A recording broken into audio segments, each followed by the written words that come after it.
기도하시겠습니다. 새로운 하루, 새 아침을 선물로 주신 하나님 감사합니다.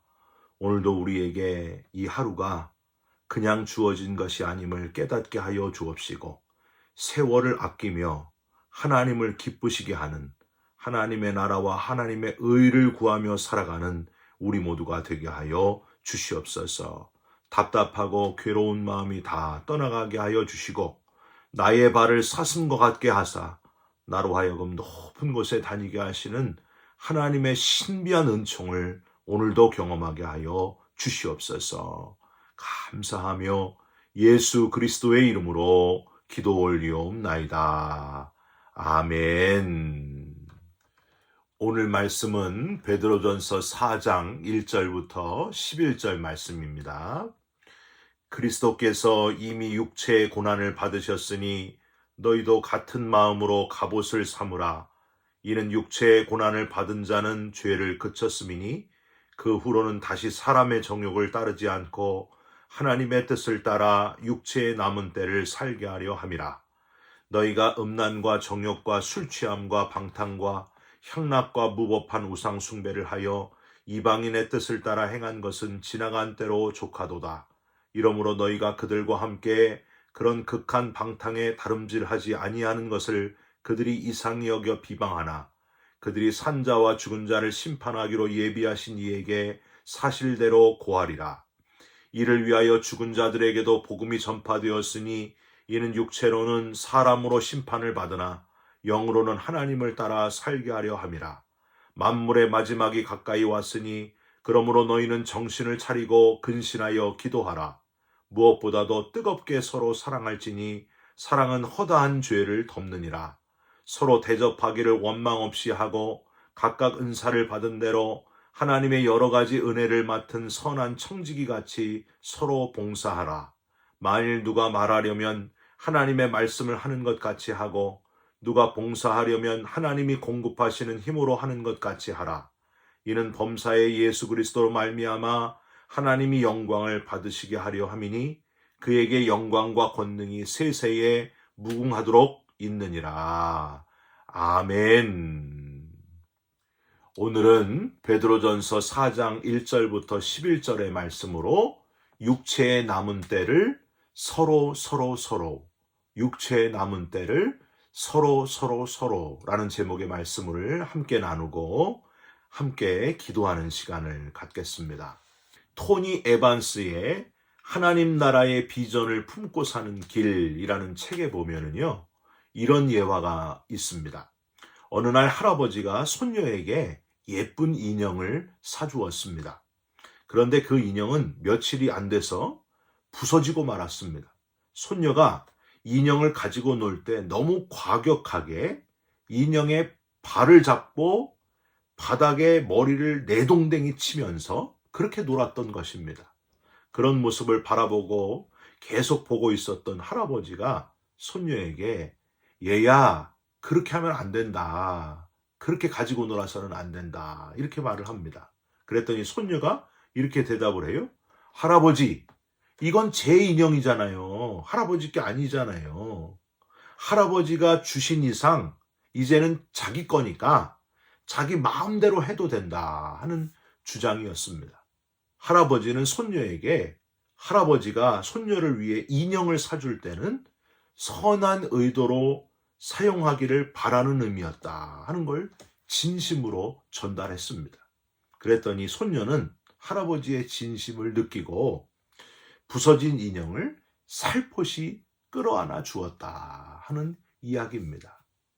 할아버지가 사주신 인형 속에는 할아버지의 선한 의도가 들어있고 인형은 그 의도 속에서 사용되어져야 한다는 것, 여러분, 이게 바로 하나님이 우리를 이 땅에 보내시고 이 땅의 것들을 우리에게 사용하도록 만드신 그 원칙이라고 하는 사실을 깨달으시기 바랍니다. 그런데 많은 사람들이 자기가 갖고 있다고 하는 이유만으로 인형을 내동댕이 치는 이 손녀처럼 마음대로 세상의 것을 자기 마음대로 살아가려고 그렇게 이용을 합니다. 내 돈인데 내가 노력해서 번 돈인데, 내가 피땀 흘려서 얻은 권력인데, 이건 내 자식인데 내가 내 마음대로 하는데 누가 뭐라고 합니까? 당연히 내 마음대로 내 것인데 내가 원하는 대로 하면 되지 않습니까? 이런 사람이 많다는 거예요. 그게 아니라는 겁니다. 눈에 보이는 모든 것들을 주신 분이 바로 하나님이신 것을 깨닫고 감사하면서 하나님이 주신 의도대로 원래 보시기에 좋았더라 그 모습으로 내 것인 것 같지만 내 것이 아닌 것들을 지혜롭게 잘 사용하고 돌봐야 될 사명이 우리에게 있다는 거예요. 우리 인간에게 있다는 겁니다. 이걸 뭐라고 하느냐? 청지기 의식이라고 합니다. 주인이 맡겨주신 것들을 잘 관리하는 청지기 의식을 가져야 된다. 베드로는 바로 앞에 베드로전서 3장에서 모든 성도의 소망이 되시고 특히 고난받는 자들의 영원한 본이 되신 예수 그리스도를 증거했습니다. 주님의 고난을 기억하면서 지금 여러 가지 핍박과 박해를 잘 견뎌내기를 바라는 마음, 그 마음으로 주인공 예수 그리스도를 전했다고 하는 거예요. 오늘 4장에서는 그 그리스도의 고난에 근거해서 고난과 핍박이 많은 이 땅에서 살아가야 할 성도들에게 두 가지 힘 있는 권면을 주고 있습니다. 여러분, 욥의 세 친구들을 한번 기억해 보십시오. 욥을 위로하러 와가지고 처음에는 아무 말 없이 괜찮았는데 어떻게 해요? 나중에는 욥을 위로한답시고 여러 가지 권면을 하는데 그게 욥에게 큰 고통을 주지 않았습니까? 베드로는 힘 있는 권면으로 핍박받는 성도들에게 새로운 힘을 주었다고 하는 사실, 저와 여러분도 새로운 힘을 주는 격려하는 그리스도인들이 되시기를 주님의 이름으로 부탁드립니다. 첫 번째로 베드로는 이렇게 힘 있는 권면을 했습니다. 사람이 아니라 하나님의 뜻을 따라 주어진 삶을 살아라. 이렇게 권면했습니다. 1절부터 6절까지가 바로 이 내용입니다. 2절 보세요. 그 후로는 다시 사람의 정욕을 따르지 않고 하나님의 뜻을 따라 육체의 남은 때를 살게 하려 함이라. 여기서 이 육체의 남은 때를 이란 표현이 아주 특별합니다. 예수를 믿기 이전과 예수를 믿은 후의 모습이 확연히 다르다는 것을 나타내는 표현이 바로 이거예요. 육체의 남은 때를. 예수 믿기 전에는 육체의 남은 때가 아니라 어디로 가는지, 그 끝이 어딘지 몰랐던 삶을 살지 않았습니까? 육체로서 끝이니 남은 때라는 것도 모르고 살고 그냥 한평생 살아가는 인생, 내 맘대로 사는 거예요. 그래서 사람을 따르면서 살았던 옛날 과거의 삶, 그러나 이제는 달라지지 않았습니까? 고린도후서 5장 17절, 그런즉 누구든지 그리스도 안에 있으면 새로운 피조물이라 이전 것은 지나갔으니 보라 새 것이 되었도다. 할렐루야. 새로운 인생, 예수 그리스도를 통해서 새롭게 구원받은 피조물, 새 피조물이 된 그 감격으로 사시기를 주님의 이름으로 부탁드립니다. 하나님이 우리를 지으셨음을 알게 되었고 죄로 인해 우리 육체가 죽게 되었다는 것, 그리고 육체에 남은 때가 있다고 하는 사실을 깨닫게 되는 거예요. 영원한 삶이 있고 준비하면서 살아야 된다. 이것을 깨닫는다는 겁니다. 대통령이 보내는 편지만 받아도 감격스러운데 저와 여러분은 지금 온 우주 만물을 만드시고 다스리시는 하나님의 뜻을 따라서 남겨진 시간, 육체에 남겨진 시간을 살고 있다 하는 겁니다. 여러분 감격하시기를 바랍니다. 이 삶이 다 끝나면 우리를 위해 예비하신 영원한 하나님 나라가 기다리고 있다고 하는 거예요. 3절, 너희가 음란과 정욕과 술 취함과 방탕과 향락과 무법한 우상 숭배를 하여 이방인의 뜻을 따라 행한 것은 지나간 때로 족하도다. 예전에 죄가 죄인지도 모르고 살았던 옛 생활, 다 족하도다. 다 지나간 과거였다고 하는 표현입니다. 우리가 예수 믿지 않고 그대로 그냥 육체가 원하는 대로 살았다고 한다면 여러분 어떻게 됐을까요? 지금 내가 어떻게 살고 있을까를 한번 생각해 보시기 바랍니다. 예수를 안 믿었다면 여러분 우리가 어떻게 살고 있을까요? 제가 이 질문을 청년들에게 했더니 청년들이 아주 간단하게 대답을 하더라고요. 목사님, 우리가 지금 예수 안 믿었으면 벌써 죽었을 겁니다. 그랬더니 좀 이따 다른 청년이 이렇게 얘기를 해요. 우리가 예수 안 믿었으면 저 때문에 여러 명이 죽었을 겁니다. 이런 표현을 하더라고요. 그런데 예수 믿게 돼서 우리가 이제 죽지 않고 영원히 사는 길을 발견하게 됐고, 다른 사람을 죽이는 게 아니고 다른 사람을 살리는 가치 있는 삶을 깨닫게 되었다고 하는 거예요. 여러분 얼마나 감사합니까? 바울이 자기 자신을 뭐라고 했어요? 죄인 중에 괴수다 했던 것 여러분 기억하시죠? 우리가 예수 믿지 않으면 다 그렇게 위험하고 한심하고 다른 사람에게 피해를 줄 수 있는 괴수의 인생을 살 수밖에 없다는 거예요. 그런데 전적인 하나님의 은혜로 우리가 이제 구원받게 되었고 용서받은 죄인이 되었고 변화된 새로운 피조물이 되었으니 새로운 인생을 살게 되었다 하는 사실에 여러분 감사하면서 감격하면서 하루하루를 살아가시기를 주님의 이름으로 부탁드립니다. 두 번째로 베드로는 종말론적인 삶을 살아라 이렇게 권면을 합니다. 7절부터 11절까지인데요. 우선 7절을 한번 보세요. 만물의 마지막이 가까이 왔으니 그러므로 너희는 정신을 차리고 근신하여 기도하라. 예수님께서 우리 대신 십자가에서 죽으시고 부활하신 후에 다시 오신다고 하셨잖아요. 그러니까 그때부터 우리는 지금까지 종말의 시대를 살고 있는 겁니다. 언제인지 모르지만 곧 다시 오실 주님, 그날이 도적같이 이르게 될 것인데 그때를 준비하면서 살아가는 삶이 바로 우리의 삶이라는 거예요. 베드로는 여기서 세 번이나 서로 이렇게 세 번이나 서로라는 표현을 쓰면서 구체적으로 어떻게 사는 것이 종말론적인 삶을 사는 것인지 우리에게 알려주고 있습니다. 이 세 번이나 서로 이렇게 되어 있는데 한국어로는 똑같이 서로인데 헬라어로는 프로판톤, 알레로우스, 헤아우토스 이렇게 세 단어예요. 근데 우리 한국어로는 이거를 그냥 서로라고 번역해 놓았습니다. 여러분 무슨 의미일까요?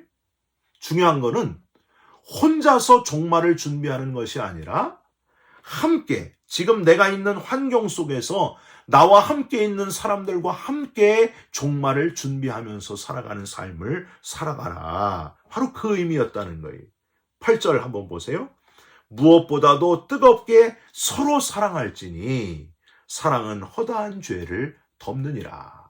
세상 사람들은 남의 흠을 드러내고 남을 정죄하고 비난하고 이런 걸 좋아하지 않습니까? 근데 우리는 그런 세상 속에서 살면서 다르게 살아야 된다. 종말론적인 삶은 어떻게 하는 것이냐? 서로 사랑할지니, 뜨겁게 사랑할지니, 허물을 덮어주는 삶을 살아가라. 저는요, 교회에서 바로 이런 모습을 보일 때 얼마나 마음이 뿌듯한지 모릅니다.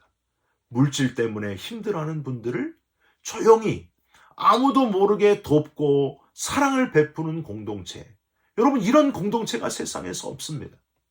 오직 예수 그리스도를 중심으로 한 공동체 서로 사랑할지니 사랑은 허다한 죄를 덮느니라. 9절 서로 대접하기를 원망 없이 하고 다른 사람에게 베풀 때에 원망 없이 아무런 사심 없이 해라. 그런 표현이에요. 세상에서는 목적이 있어서 뇌물도 주면서 인풋이 있으면 아웃풋을 원하잖아요. 그게 세상의 이치입니다. 그런데 종말을 준비하는 그리스도인들은 다른 목적이 없이 그냥 베푼다는 거예요. 그리스도 안에 형제 자매가 되어서 베푸는 마음이 절로 나온다고 하는 거예요. 여러분 지난주에도요. 어떤 분이 저를 밥을 사주셨어요. 그래서 왜 사주십니까? 생일이십니까? 그랬더니 그냥 베풀고 싶다는 거예요. 그냥 밥 사주고 싶다는 거예요. 제가 배고프게 생겼나? 그게 아니고요. 그게 아니고 그리스도 안에 사랑인 거죠. 그냥 주고 싶어 하는 거예요. 대접하기를 원망 없이 하라. 제가 가끔 드리는 말씀이지만 오병이어의 기적을 생각하면서 5천 명을 혼자 먹는 인생이 있고 5천 명을 먹이는 인생이 있다. 한 사람이 5천 명 먹을 걸 혼자 다 먹는 인생이 있고 한 사람이 5천 명을 먹여 살리는 인생이 있다. 그런 말씀을 여러 번 드렸습니다. 이 김동호 목사님의 아주 중요한 표현이죠. 여러분, 저와 여러분이 그렇게 살았으면 좋겠습니다. 그냥 나만 위해서 사는 삶, 5천 명 먹을 걸 혼자 먹는 이기적인 삶이 아니라 5천 명을 먹이는 삶, 5천 명에게 먹거리를 제시하는 삶. 저와 여러분들이 그런 그리스도인, 대접하기를 원망 없이 하는 그리스도인, 긍휼이 풍성한 그리스도인으로 살아가시기를 주님의 이름으로 부탁드립니다. 10절 보십시오. 마지막 서로가 나오는데 각각 은사를 받은 대로 하나님의 여러 가지 은혜를 맡은 선한 청지기 같이 서로 봉사하라. 각각 은사를 받은 대로, 즉 사람마다 은사가 다 다른데 내 은사가 무엇인지를 빨리 깨닫고 그 은사로 어떻게 해요? 선한 청지기 같이 서로 봉사하라. 이게 종말론을 사는 그리스도인의 모습이라는 겁니다. 청지기, 잘 관리하라고 맡겨주신 주인을 기쁘시게 하기 위해 살아가는 존재가 바로 청지기라 그랬잖아요. 그렇게 우리의 주인 되시는 하나님을 기쁘시게 하기 위해서 서로 섬기면서 봉사해주면서 살아가는 그리스도인, 그게 바로 종말론을 사는 그리스도인이라고 하는 것.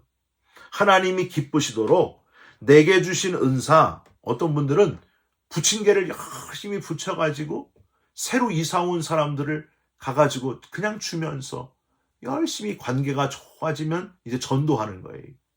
그런 분들을 보면서 야, 저런 분들은 참 영혼 구원하는, 부침개로 영혼 구원하는 특별한 은사가 있으시구나. 그렇게 깨닫게 됩니다. 어떤 분들은 등산을 하는데요. 등산하면서 사람들을 만나는 거예요. 그 사람들에게 적절한 시기가 됐을 때 그들을 교회로 초대하는 거예요. 영혼 구원하는 또 다른 은사. 아, 저분은 저런 은사가 있구나. 어떤 분들은 아이들을 너무너무 사랑해가지고 교회 학교 어린이들만 보면은 지갑을 여는 분들이 있어요. 아, 저분은 또 저런 은사가 있구나. 다 각각 은사를 받은 대로 선한 청지기 같이 사는 분들. 이유는 딱 하나입니다. 11절. 이는 범사에 예수 그리스도로 말미암아 하나님이 영광을 받으시게 하려 함이니. 오직 예수 때문에, 예수님이 날 구원하셨기 때문에 하나님이 영광 받으시도록 내가 할 수 있는 최선을 다하는 거예요. 내게 주신 은사대로 열심히 섬기면서 한 영혼이라도 더 구원하기 위해 애를 쓰면서 살아가는 인생. 이게 바로 마지막 종말을 준비하는 그리스도인의 모습이 아니겠습니까?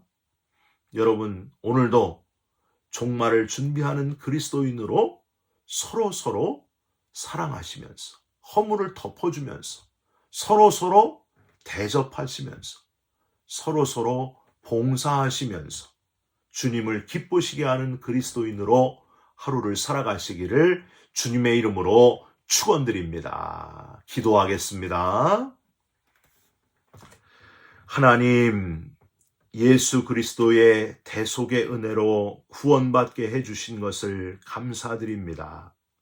사람의 정욕을 따르지 않고 하나님의 뜻을 따라 육체의 남은 때를 사는 살아있는 그리스도인의 삶, 종말론적인 삶을 살게 하여 주시옵소서. 서로 사랑하며 서로 대접하고 서로 봉사하며 살아가는 참 그리스도인들이 다 되게 하여 주시옵소서. 예수 그리스도의 이름으로 기도 올리옵나이다.